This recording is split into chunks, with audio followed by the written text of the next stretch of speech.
बहुत समय पहले की बात है। रामपुर नामक गांव में नैना और सुनैना अपनी माँ कलावती के साथ एक छोटे से किराए के घर में रहती थी।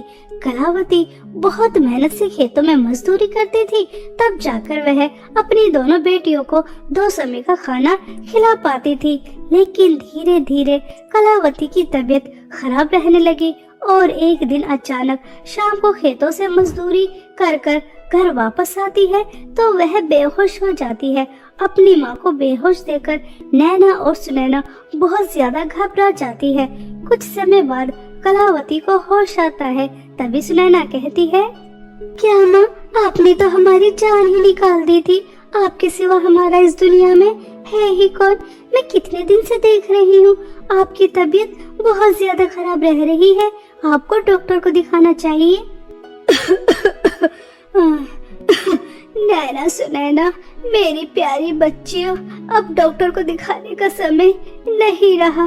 मेरा ऊपर जाने का समय आ गया। मुझे माफ कर दो मेरी बच्चियों, अब मैं तुम्हारे साथ और नहीं रह सकती। लेकिन मेरे जाने के बाद तुम दोनों अकेली नहीं रहोगी। आज मैं तुम्हें तुम्हारे पिता के बारे में बताती हूँ। पास वाले ही गांव में तुम्हारे पिता अपनी दूसरी पत्नी विनीता और अपने बेटे कृष्णा के साथ रहते हैं। तुम दोनों वहां चली जाना और अपने पिता को अपनी आप बीती बताना। वह इतने भी कठोर नहीं है कि तुम्हें अपने घर में रहने की जगह ना दे। मेरी बच्चियों, एक दूसरे का ख्याल रखना। कलावती बस इतना ही कह पाती है और तभी कलावती की मृत्यु हो जाती है। अपनी माँ की मृत्यु के बाद दोनों बहनें बहुत फूट फूट कर रोती हैं। नहीं माँ, हमें आपकी जरूरत है, अपनी आंखें खोलिए। नहीं माँ, आप हमें इस तरह से अकेला छोड़ के नहीं जा सकती। माँ, हम आपके बिना नहीं रह सकते, हमें आपकी जरूरत है। माँ, अपनी आंखें खोलिए, अपनी आंखें खोलिए। इस तरह दोनों बहनें बहुत फूट फूट कर रोती हैं और कुछ समय बाद अपनी माँ का दाह संस्कार कर देती हैं। अपनी माँ का दाह संस्कार करने के बाद वह अपने पिता के घर जाने के लिए निकल जाती हैं और कुछ ही समय में अपने पिता के घर पहुँच जाती हैं और वहाँ जाकर उन्हें सब बताती हैं। यह सब सुनकर राम प्रकाश को भी दुख होता है, लेकिन विनीता नैना और सुनैना को देखते ही आग बबूला हो जाती है। तभी राम प्रकाश विनीता से कहता है, देखो भाग्यवान, जब तक कलावती जिंदा थी तब तक तो मेरी बेटियां मेरे पास नहीं थी, लेकिन अब मैं अपनी दोनों बेटियों की जिम्मेदारी उठाना चाहता हूँ। कृपया करके इन्हें इस घर से दूर मत करो। देखो जी, मैं इन दोनों मनहूस लड़कियों को अपने घर में रहने की अनुमति तो दे देती हूँ, लेकिन इन दोनों मनहूस लड़कियों को जिस तरह से मैं रखूंगी, इन्हें उसी तरह से रहना होगा। अगर बीच में आपने कुछ बोला और इनके ऊपर फालतू पैसे खर्च किए तो मैं अपने बेटे कृष्णा को लेकर मायके चली जाऊंगी और कभी वापस नहीं आऊंगी, पहले ही सोच लेना। राम प्रकाश विनीता की इस शर्त पर तैयार हो जाता है। तभी नैना अपनी सौतेली माँ से कहती है, माँ, आप चिंता ना करो, आप हमें जैसे भी रहने के लिए कहेंगी हम वैसे ही रहने के लिए तैयार हैं। मैं तुम्हारी माँ नहीं हूँ और आज के बाद मुझे माँ कहने की कोशिश भी मत कर लेना। अब खड़ी होकर यहाँ पर बात ही करती रहोगी या फिर कुछ काम भी करोगी। स्टोर रूम में गेहूँ रखे हैं, वह सारे गेहूँ पिसने हैं, उसके बाद ही तुम्हें खाना मिलेगा। समझ आ रही है? पता नहीं मनहूस लड़कियाँ कहाँ से आ गई, कब इनसे छुटकारा मिलेगा। नैना और सुनैना चुपचाप स्टोर रूम में चली जाती हैं और स्टोर रूम में जाकर देखती हैं तो वहाँ पर बहुत सारी गेहूं की बोरियां रखी थी, जिन्हें देखकर नैना और सुनैना चौंक जाती हैं। तभी नैना सुनैना से कहती है, दीदी, इतने सारे गेहूं हम दोनों कैसे पीस सकते हैं? और जब तक ये सारे गेहूं नहीं पीस पाएंगे तब तक हमारी सौतेली माँ हमें खाना नहीं देंगी। भूख तो बहुत तेज लगी है दीदी। कोई बात नहीं मेरी प्यारी बहन, हम कोशिश करते हैं। कहते हैं ना, कोशिश करने वालों की कभी हार नहीं होती। थोड़ा दर्द होगा लेकिन उसके बाद हमें खाना मिल जाएगा। चलो मेरी प्यारी बहन, अब समय बर्बाद नहीं करते। नैना और सुनैना गेहूं पीसना शुरू हो जाती हैं। दोनों बहन बहुत मेहनत से गेहूं पीसती हैं। उनके हाथ में छाले भी निकल आते हैं, लेकिन वह हार नहीं मानती और रात तक सारे गेहूं पीस देती हैं। गेहूं पीसने के बाद सुनैना अपनी सौतेली माँ के पास जाती है और उनसे खाना मांगती है। आपने जितने भी गेहूं दिए थे वह सब पिस चुके हैं। अब आप हमारे हिस्से का खाना दे दीजिए, बहुत तेज भूख लगी है। देखिए, गेहूं पीसने की वजह से हमारे हाथ में छाले भी निकल आए हैं। हो सके तो छालों पे लगाने के लिए दवाई भी दे दीजिए। इन दोनों मनहूस लड़कियों ने सारे गेहूं पीस दिए। मैंने तो इतने सारे गेहूं इसलिए दिए थे ताकि इतना सारा काम देखकर इस घर को छोड़कर भाग जाए। अब मैं इन दोनों मनहूस लड़कियों को सूखी रोटी खाने के लिए देती हूँ और जब तक देती रहूंगी जब तक इस घर को छोड़कर भाग नहीं जाती। अगर दोनों मनहूस लड़कियाँ इसी घर में रहती रही तो मेरे बेटे की प्रॉपर्टी तो कम हो जाएगी, इन दोनों मनहूस बहनों में बट जाएगी। कुछ तो करना होगा मुझे। ऐसा सोचकर विनीता कल की एक एक सूखी रोटी दोनों बहनों को खाने के लिए दे देती है। दोनों बहनें अपनी किस्मत समझकर उस सूखी रोटी को पानी के सहारे खा लेती हैं। ऐसे ही कुछ दिन तक चलता रहा। विनीता दोनों बहनों के ऊपर बहुत अत्याचार कर रही थी, लेकिन दोनों बहनें चुपचाप उस अत्याचार को सहन कर रही थी। इन सब से भी जब बात नहीं बनती तो विनीता एक दिन बहुत बड़ा प्लान बनाती है। नैना सब्जी काटने के लिए चाकू लेकर जा रही थी, तभी विनीता कृष्णा को नैना के पास भेजती है और उसके बाद नैना के पास आकर उसको जोर से थप्पड़ मारती है और जोर जोर से चिल्लाने लगती है। अरे अरे, मेरे बेटे को मार दिया, इसके हाथ में देखो चाकू है। अजी सुनते हो, देखो आपके इकलौते बेटे को मारना चाहती है आपकी दोनों मनहूस बेटियां ताकि सारी प्रॉपर्टी इनके नाम हो जाए। मैं तो पहले ही मना करती थी कि इन दोनों मनहूसों को अपने घर में नहीं रखते, लेकिन आपने मेरी एक नहीं सुनी। मेरा लाडला बेटा, अभी इसे मार देती तुम्हारी बेटियां। ऐसा कहकर बहुत चिल्ला रही थी।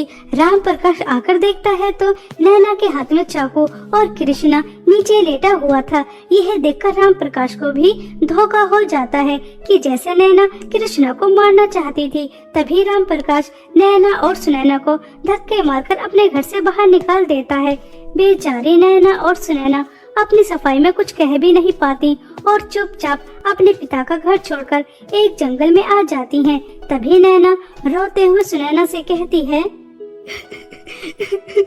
दीदी, हमने अपनी सौतेली माँ का कितना अत्याचार सहन किया। काम करते करते हाथों में छाले पड़ गए, सूखी रोटी खाते खाते पेट में दर्द हो गया, लेकिन फिर भी उन्होंने वही किया जो उन्हें करना था। हमें अपने घर से धक्के मार के निकलवा दिया और पिताजी के सामने भी हमें छोटा बना दिया। अब हम कहाँ जाएंगे, कहाँ रहेंगे दीदी। ऐसा कहकर नैना बहुत रो रही थी। तभी सुनैना देखती है कि एक बूढ़ी औरत बहुत सारी लकड़ियां लेकर जा रही है।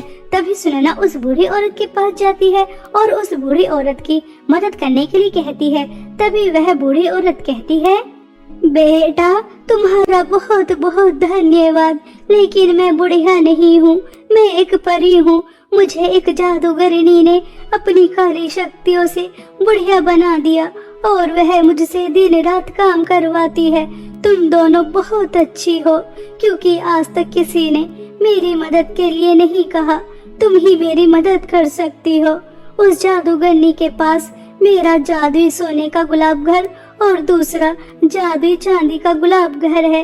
अगर मैं एक एक बार दोनों घर के अंदर जाऊंगी तो मैं अपने पहले रूप में आ जाऊंगी, लेकिन वह लाना बहुत मुश्किल है बेटा। परी जी, आप मुसीबत में हैं और मेरी माँ हमेशा समझाती थी कि हमेशा मुसीबत में आए लोगों की मदद करनी चाहिए। यही इंसानियत होती है कि एक इंसान दूसरे इंसान के काम आए।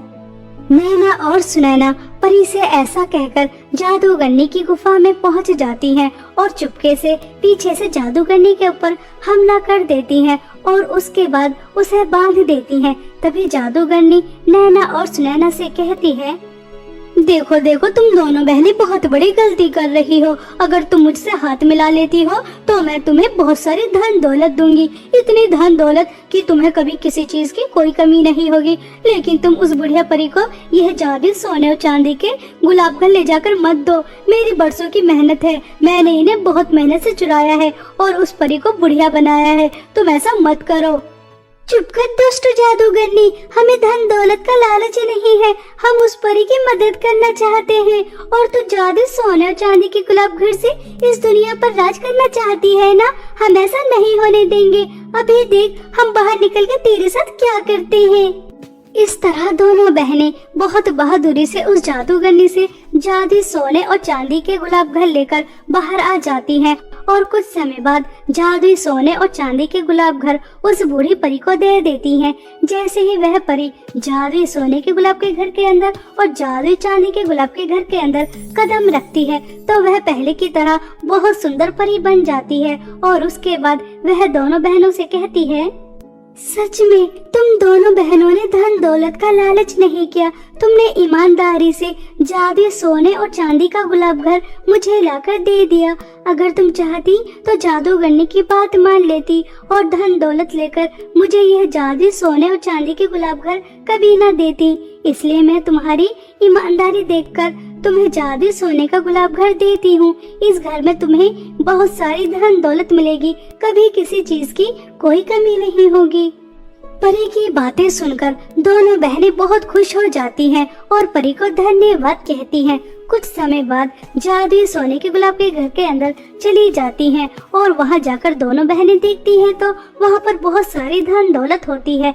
यह देखकर बहुत खुश हो जाती हैं। बिल्कुल दोनों बहनें अब राजकुमारी की तरह अपनी जिंदगी जीने लगती हैं। ऐसे ही समय बीत रहा था और एक दिन नैना और सुनैना गरीब और मजबूर लोगों में खाना बांट रही थी।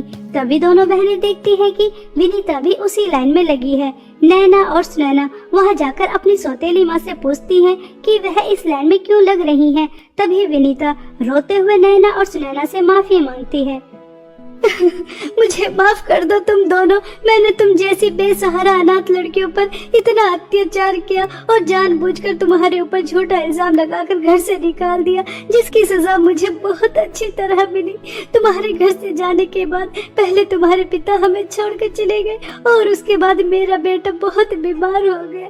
उसके इलाज कराने में घर बार सब कुछ चला गया, कुछ नहीं बचा मेरे पास। मैं सड़क पर आ गई।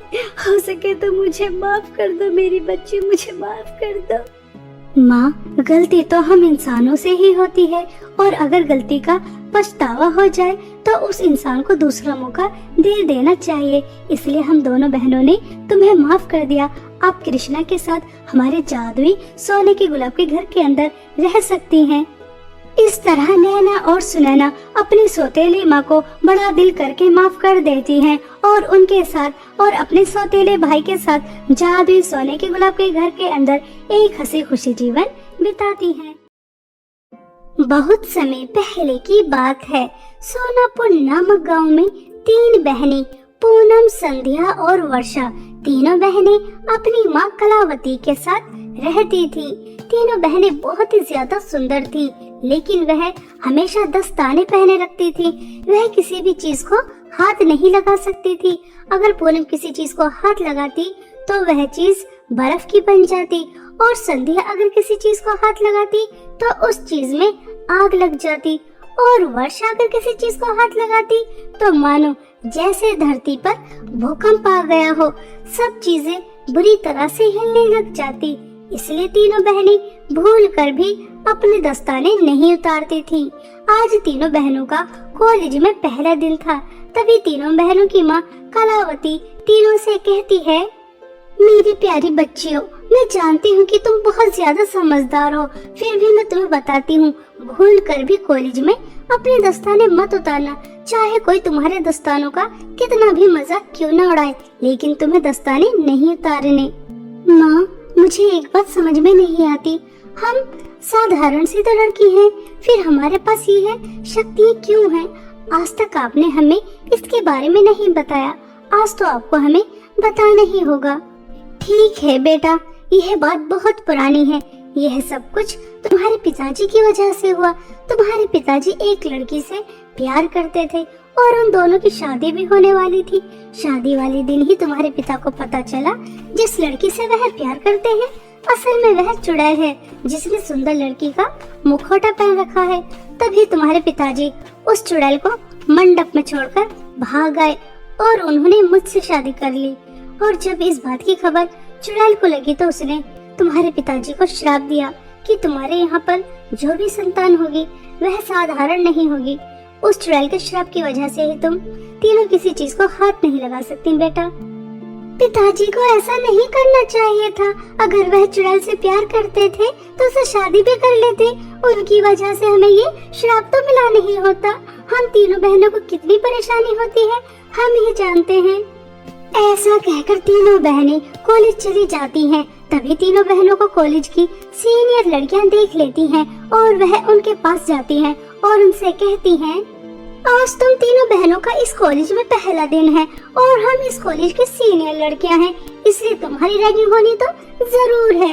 और ये क्या तुमने बकवास से दस्ताने पहन रखे हैं? चलो जल्दी से सबसे पहले इन दस्तानों को उतारो, उसके बाद हम तुमसे बात करते हैं। सॉरी दीदी, हम यह दस्ताने नहीं उतार सकते, आप हमसे ऐसे ही बात कर लीजिए। सॉरी। काजल, आज तक मैंने तुम्हारी इतनी इंसल्ट होते नहीं देखी। ये आज ही इस कॉलेज में आई है और आज ही तुम्हारी बात नहीं मान रही।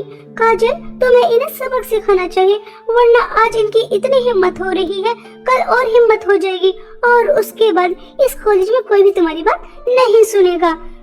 हाँ हाँ दिव्या, तुम बिल्कुल सही कह रही हो और तुम बेवकूफ लड़की हो। ये जो तुमने बेवकूफी की है ना मेरी बात ना मानकर, इसकी सजा तो तुम्हें जरूर मिलेगी। पूनम, तुम इस पूरे कॉलेज के 20 चक्कर लगाओगी और संध्या तुम इस पूरे कॉलेज की सफाई करोगी। वर्षा, तुम जितने भी वॉशरूम और जितने भी टॉयलेट्स हैं उन्हें तुम साफ करोगी और यह काम 2 घंटे के अंदर अंदर हो जाना चाहिए। अगर 2 घंटे के अंदर अंदर नहीं हुआ तो तुम्हें और बड़ी पनिशमेंट मिलेगी। समझ आ रही है या फिर मैं तुम्हें अपने स्टाइल में समझाऊं? बेचारी तीनों बहनें अपने काम में लग जाती हैं। पूनम पूरे कॉलेज के 20 चक्कर लगाती है जिसकी वजह से वह थककर नीचे गिर जाती है और संध्या पूरे कॉलेज की सफाई करती है और वर्षा बेचारी सारे टॉयलेट सारे वॉशरूम साफ करती है। इतना सारा काम करने की वजह से तीनों बहनें बहुत ज्यादा थक जाती हैं और वह अपनी क्लास भी नहीं ले पाती और घर आ जाती हैं। अब रोज ऐसा ही होने लगा था। काजल तीनों बहनों से रोज दस्ताने उतारने के लिए कहती और तीनों बहनें मना कर देती और उसके बाद काजल उन तीनों बहनों को कड़ी से कड़ी सजा देती। एक दिन काजल दिव्या से कहती है, दिव्या, कहीं ना कहीं कुछ ना कुछ तो गड़बड़ है जो हमें दिखाई नहीं दे रही। हम इन तीनों बहनों को बड़ी से बड़ी कठिन से कठिन सजा देते हैं लेकिन ये तीनों बहनें अपने दस्ताने उतारती नहीं है, सजा के लिए तैयार हो जाती हैं। हमें कुछ तो करना होगा जिससे हमें पता चले आखिर इन दस्तानों के पीछे राज क्या है।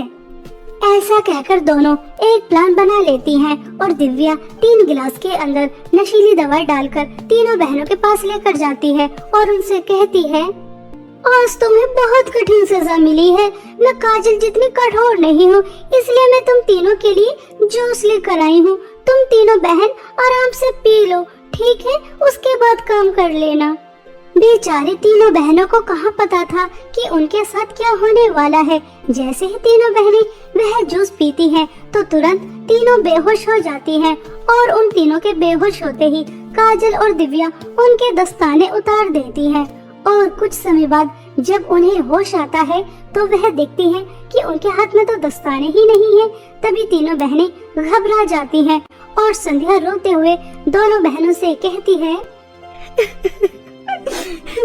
दीदी, हमें अपने दस्ताने उतारने ना पड़े, हमारा राज किसी के सामने ना आए, इसलिए कॉलेज में आकर रोज हम काजल और दिव्या का इतना अत्याचार सहते हैं, इतना सारा काम करते हैं, हमारी पढ़ाई भी ठीक तरह से नहीं हो रही और उसके बाद भी हमारे पास हमारे दस्ताने नहीं है। लगता है ये राज अब सबके सामने आ जाएगा कि हम साधारण नहीं है, हमारे पास जादुई शक्तियां हैं और उसके बाद दीदी क्या होगा? हमें इस कॉलेज से निकाल दिया जाएगा जैसा हमेशा से होता आ रहा है। संध्या, तुम रोना बंद करो। अब हम तीनों बहनों को यहाँ से बहुत सावधानी से घर जाना होगा। ध्यान रहे गलती से भी हमें कोई ना देख ले। ऐसा कहकर तीनों बहनें जाने लगती हैं, लेकिन इन तीनों बहनों की बातें काजल और दिव्या सुन लेती हैं और जैसे ही छुपकर तीनों बहनें घर जा रही थीं, तभी काजल और दिव्या पीछे से तीनों बहनों को धक्का दे देती हैं और वह नीचे गिर जाती हैं। और वही होता है जो होना नहीं था। पूनम की वजह से जमीन बर्फ की बन जाती है और संध्या की वजह से कॉलेज में आग लग जाती है और वर्षा की वजह से धरती हिलने लग जाती है। और इस तरह पूरे कॉलेज को पता चल जाता है कि ये तीनों बहनें कोई साधारण बहनें नहीं हैं। अरे अरे, ये तो हमारे कॉलेज में 3 चुड़ैल बहनें हैं। इन्हें जल्द से जल्द यहाँ से निकालो, वरना ये हमें मारकर खा जाएंगी। इस तरह पूरे कॉलेज में हड़कंप मच जाता है और प्रिंसिपल तीनों बहनों को अपने कॉलेज से निकाल देती हैं। तीनों बहनें रोते हुए घर वापस आ जाती हैं और अपनी माँ को सब बताती हैं। तभी कलावती कहती है, बेटा, यह तो तुम्हारे साथ बहुत बुरा हुआ। अब तक हमने 5 गांव छोड़ दिए हैं। जहाँ भी तुम लोगों के बारे में पता चलता है वह हमें धक्के मारकर निकाल देते हैं। कॉलेज से तो तुम्हें निकाल दिया गया है, अब ये गांव वाले भी हमें निकाल देंगे। अब तो कुछ करना ही होगा। ऐसा कब तक चलता रहेगा?